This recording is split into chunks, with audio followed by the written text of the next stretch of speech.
léegi coow bi mu dalee ci noppu Mamour Diallo Mamour daf ciy profito moom tamit naka la ci profito wi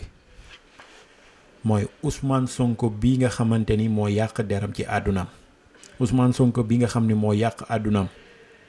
moom jot na ni mi ngi def lu gën a yées moom tamit dina mu ni dafay venger wu loolu mooy complot bi mu venger wu ci la jëlee ay information ci Adji Sarr xamal ko ni Ousmane Sonko dafa am faiblesse am que ni Ousmane Sonko lu nekk la koy def li ma leen wax nii façon sëy bu ñaaw bu nekk la koy def et Mamour xamal Adji Sarr ni ko loolu viol la et effectivement viol la parce que Adji Sarr bëggatu ci woon dara da ko doon def malgré moom Ousmane Sonko di ko forcer di ko def looloo xam ni neexu ko te ñimewula wax ndax moo ko nangu depuis le départ te bëggul coow bi jóg dof la bopp bi dara nekku ji xëy na bu nekkoon jigéen bu am xel doon na demee neneen xëy na bu nekkoon jigéen bu yeewu ci àdduna doon na demee neneen mais comme dof la xamewul dara Ousmane Sonko xam na ni xale bi dof la xamul lu xew et yàlla bind na ko mu jekk njool mu ci profito di ci abusé ci lan Mamour tege dil ni ko comme noonu la demee fexeel ba bis bu ñëwatee comme daf lay violer fexeel yow ba bis bu ñëwatee Ousmane Sonko nga prouver ñu ko ni daf lay violer ci leen teg seen deal pour enregistrer Ousmane Sonko fu muy forcer Adji Sarr di yegg ci kawam. lii moo waraloon pendant 17 jours comme ni ko sama grand Mollah Morgan di waxe nii pendant 17 jours les fameux 17 jours Adji Sarr da doon laaj Ndeye Khady Ndiaye kañ la Ousmane Sonko di ñëw gars yi di wax nit ku ñuy violer naka ngay laaje kañ la violeur bi di ñëw. mais Adji Sarr Mamour daf ko waxoon pour mu indil ko preuve parce que Mamour bu leen fàtte Ousmane Sonko dafa yàq carrière am moom dafa bëggoon a wane tamit ni kii du ku baax wax Adji Sarr kat ni ko lii ngay wax bu fekkee dëgg la man dinaa la jàppale. lii moo waraloon Adji Sarr topp Ndeye Khady Ndiaye chaque jour naan ko Ousmane Sonko kañ lay ñëw parce que moom dafa bëggoon a am preuve que ni Ousmane Sonko mii daf ko doon violer da doon abusé wu ci moom te moom tamit mere na Ousmane Sonko.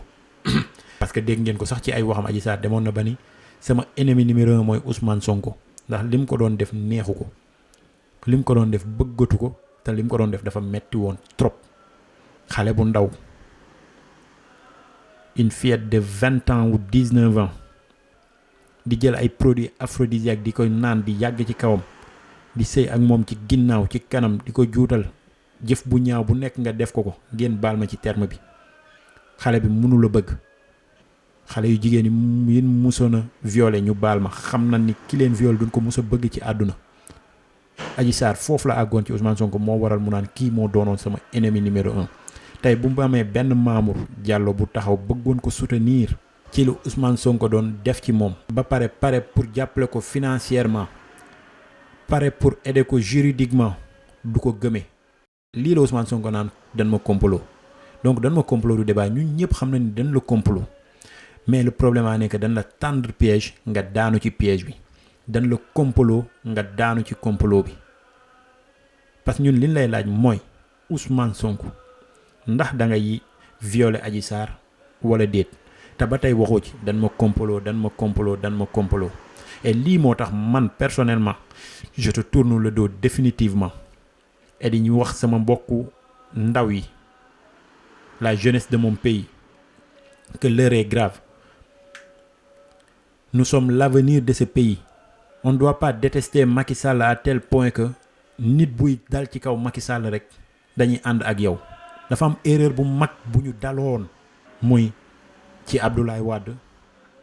muy ci Macky Sall et waruñu nanguwaat erreur boobu dalaat ñu ci Ousmane Sonko. Ça veut dire njiit dañu koy tànn vote du ay caaxaan bala ngay voter war nga réfléchir 1000 fois parce que man dama gëm ni nga yëkkati sa carte sax nga dem voter nit bi te gëmuloo ko boo deewee sax même bu fekkee mandat nit bi mi ngi continuer yow tu es comptable ci li muy def. nañu réfléchir bu ñu bañ nit ki rek ba duñu xool tey nit bu taxaw di ñu wax Macky Sall baaxul Macky Sall dafa bon ñun waruñu ko déglu ci li ñu war a déglu mooy yow mii di laaj réew mi wala yow mii bëgg a wuutu Macky Sall wala yow mii bëgg a doon suñu président te doonagoo ko boo ko doonee lan nga ñuy defal bañ njariñ ngay amal Sénégal il faut que ñu yeewu ci loolu parce que je comprends la jeunesse de mon pays mooy jeunesse la boo xamante ni dañu amatul espoir jeunesse la boo xam ni seen yaakaar dafa tas jeunesse la boo xamante ni politiciens yi dañ leen a yàgg a wor dañ leen a yàgg a nax moo tax tey bu ñu gisee benn Ousmane Sonko mu yor benn discours boo xamante ni ñoom ñëpp dañ ciy retrouver wu et mu nekk benn politicien bu fa nekk moo tax dañuy daw song ko mais nag waruñu ci demee ak xol dañ ci war di demee ak xel parce que kii ñu amoon yaakaar wala kii ngeen yaakaaroon ni mën na ko lii bu fekkee moo mën di def lii Adji Sarr jëf bu ñaaw bi bu fekkee moo mën a bàyyi ñaari jabaram ñàkk fayda dem di sëy ak Adji Sarr ci anam bu doy waar bu fekkee que ni moo mën a bàyyi ñaari jabaram dem ci Adji Sarr di naan ay ngóor a keng di sëy ak moom sëy yu doy waar kii du nit ku baax ba pare ñu accuser ko ci waxoo ndax liñ la waxee daan la wax viol bi dëgg la wala du dëgg ngay yuuxu fu ne dañ ma complot c'est vrai dañ la complot loolu du débat ñun ñëpp xam nañ ko dañ la complot nga daanu ci complot bi liñ la laaj mooy ndax àgg nga ci kaw Adji Sarr wala àggoo ci nga ni amuloo confiance ci justice bi sa sëriñ seede na ko nee na jullit nga da ngay jàng alxuraan say doom sax ñoom ñëpp a wàcc kaamil amuloo confiance ci justice bi mais am nga confiance ci yàlla jëlal sa kaamilu alxuraan bu fekkee li ngay wax du dëgg nga teg nga waat et tey dañ la bëgg a sànq mënuñu la sànq parce que tey boo doon am procès ça sera un procès public boo bëggee sax ça sera un procès télévisé télé yëpp ñëw adduna bi yëpp ñëw ñu leeral man de ku ma jiiñ loo xam ne defuma ko dinaa ko dem leeral lii ñu la wax tuuma la tuuma bu rëyee nii du dëgg t'as pas besoin de wax dan ma complot demal nga leeral am loo confiance ci justice bu tegal sa kaamilu alxuraan nga waat bi ni jullit war a waate pas def ay jeu de mots nga waat billaahi wallaahi taalaahi musuma àgg ci kaw Adji Sarr lii ñu ma wax du dëgg man de boo ko defee ma bokk ci première personne yi taxaw défendre la mais doo ko def parce que xam nga liñ lay wax ni yaa ko def et le pire dans ça mooy 14 personnes dañ ci dee te 14 personnes yooyu ci dee yépp dañ la gëm ni lii ñu lay waxal defoo ko takkoo ci sëñ Muntaxa wax na ko bi nga fa demee nguur ku mu jaral nga raylu benn bakkanu doomu aadama boo deewee safara nga jëm te 14 personnes ñoo ci dee ndax yow yaa woote mortal combat 14 personnes ñoo ci dee parce que yow la ñu gëm ni lii ñu lay wax du dëgg 14 personnes yi yëpp dañu gëm ni dañu utiliser Adji Sarr comploter mais takkoo ci laaloo ci c'est vrai da nga doon abuser ci Adji Sarr di ko sonal yàlla du toroxal doomu aadama Adji Sarr yàlla dimbali ko boole kook Mamour Diallo ñu piéger la tendre la piège nga delluwaat fa violé waat ko mu porter la plainte am ci ay preuves lii moo tax ngay daw procès bi nguur dafay jeex 14 personnes yi dee di ngeen ko layoo nan xalaat loolu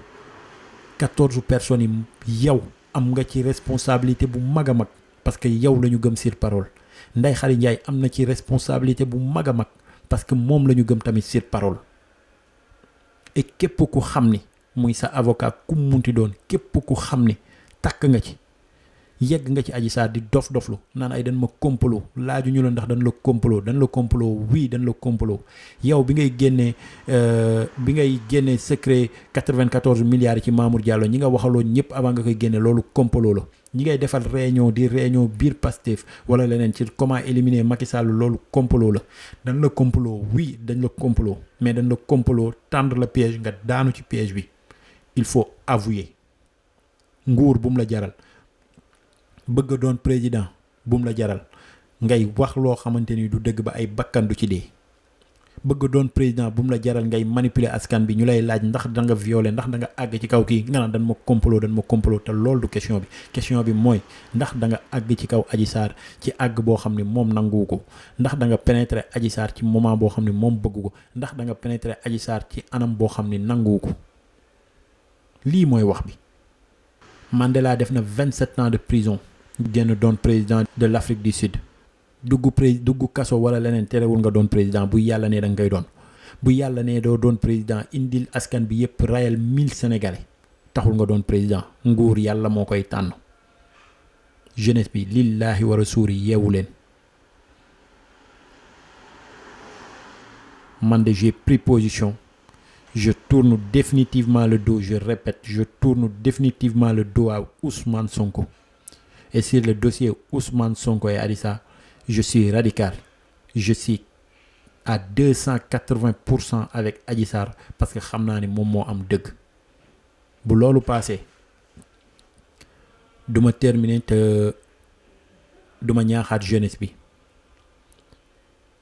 Encore une fois amaat nañ benn lueur d'espoir boo xamante ni am nañ yaakaar ci moom mu doon ndaw